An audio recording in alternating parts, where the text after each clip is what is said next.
Is this fight not the sickest thing you've ever seen? Fog Hill of Five Elements is a Chinese animated series that follows Wenren Yixuan, who is one of the five elemental protectors of this place called Fog Hill. Even though this is not a Japanese show, I still think it has action sequences of the highest level in all of anime. Sure, the story is fine and the characters are decently written, don't get me wrong, but I am here mainly to talk about the fight scenes. Don't worry, I won't spoil anything, so you can go watch this show for yourself after this video. Fog Hill of Five Elements blasts you with non-stop high-octane action. The fights aren't repetitive, and everything about them is brilliant. In the fights, we have hard-hitting blows, unique powers and abilities, and intense change in locality. The environment also plays a role in each battle, like when the bridge was used to block attacks, which is crazy because most anime don't pay attention to their surroundings, let alone utilize them in brawls. The mystical elements provide an unpredictable but believable watch experience, meaning that I am genuinely surprised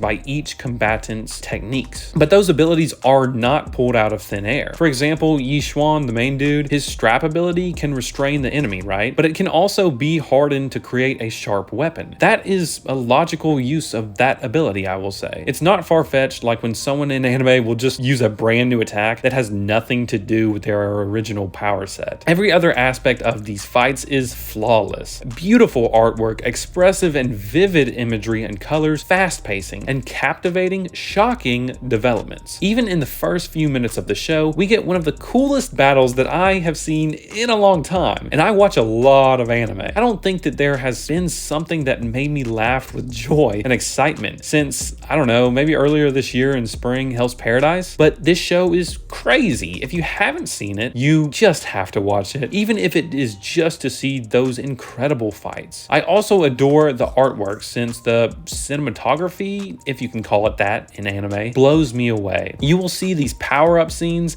in the middle of a fight, and all of a sudden the colors all change. The screen goes black and white, which now it looks more like a watercolor painting than an animated scene. But you just know that this fight is over. Once this dude, he enters into his divine mode, yeah, he's decimating his opponent. It's a mesmerizing transition of art style, and it's simply enjoyable to watch. There's nothing really better than Yixuan attacking at full power. He's not even strong enough to blow up the planet probably, but it feels way more impactful than, say, any of Goku's universe-destroying attacks. Maybe that's because of the serious atmosphere that this show evokes, or maybe it's the intensity of the music, or the pacing of the fight, or maybe the unpredictability of the outcome, or something else. I don't know, but it's clear to me that if you want an anime that has the best all-around fight scenes, I think you have to give it to Fog Hill of Five Elements. I just don't see any other contender. Sure, Demon Slayer does do crazy things with animation, and Naruto and Dragon Ball Z and One Piece all have very emotionally charged fights because we've seen them go through all kinds of stuff, right? However, if you look at the technical qualities of the fights in this show, you can't get any better than incredibly fast pacing, stunning visuals, and impressive choreography. Now, let's talk a little bit more about this show in general. The plot is pretty interesting. This fire element guy, Wenren Yixuan, tries to save his mother, but he ends up losing her and a close friend as well. The only way to get them back is to return this little beast monster thing to its father, who is like this super strong demon guy. It's pretty crazy. The five elements of fire, water, earth, metal, and wood, they all protect and keep peace between the demon world and the human world. The fire guy goes a little awry, and he's just trying to undo what he does as seen in the first episode. The plot is good enough. I won't say that I think it's extremely intriguing, but it's definitely not bad. The characters have decent development, I will say. Yixuan has a little brother that he tries to protect, even though he eventually becomes his successor as the fire element guy. And we get some emotionally investing background for those two. The main girl of the show is hilarious, and she has to figure out some stuff on her own, which is cool, but I don't think she has much characterization other than progressing the plot. However, she is very kind and likable, so she's not a bad character. Other than that, the rest of the characters who are trying to use that little monster beast demon thing for their own purposes, they provide a good antagonistic force to the show, but I wouldn't say they're expertly written villains or anything. The music is fantastic too. The openings and endings are very watchable, even though you might skip a ton of anime OPs and EDs, these are definitely worth the watch at least one time. Just give it one shot. The pacing for this show is insanely fast. Every episode has at least one big fight, but there are only 3 episodes in the first season, 4 episodes in the second season, and the third season is yet to be announced. Actually, the second season just finished this year in 2023, so it will probably be another 3 years before we get the supposed final installment. Fog Hill of 5 Elements hands down has the greatest fighting in all of anime, and it's not even anime, it's Chinese. So some people would give it the term donghua, if I'm pronouncing that correctly, which it just means that it's an animated show from China. So if you haven't seen this show, please go watch it. If you have seen it, look in the top right hand corner for my spoiler-free review of another Chinese animated series called Link Click. I think you'll enjoy that video if you liked this video. As always, this is the Eagle-Eyed Samurai, signing off.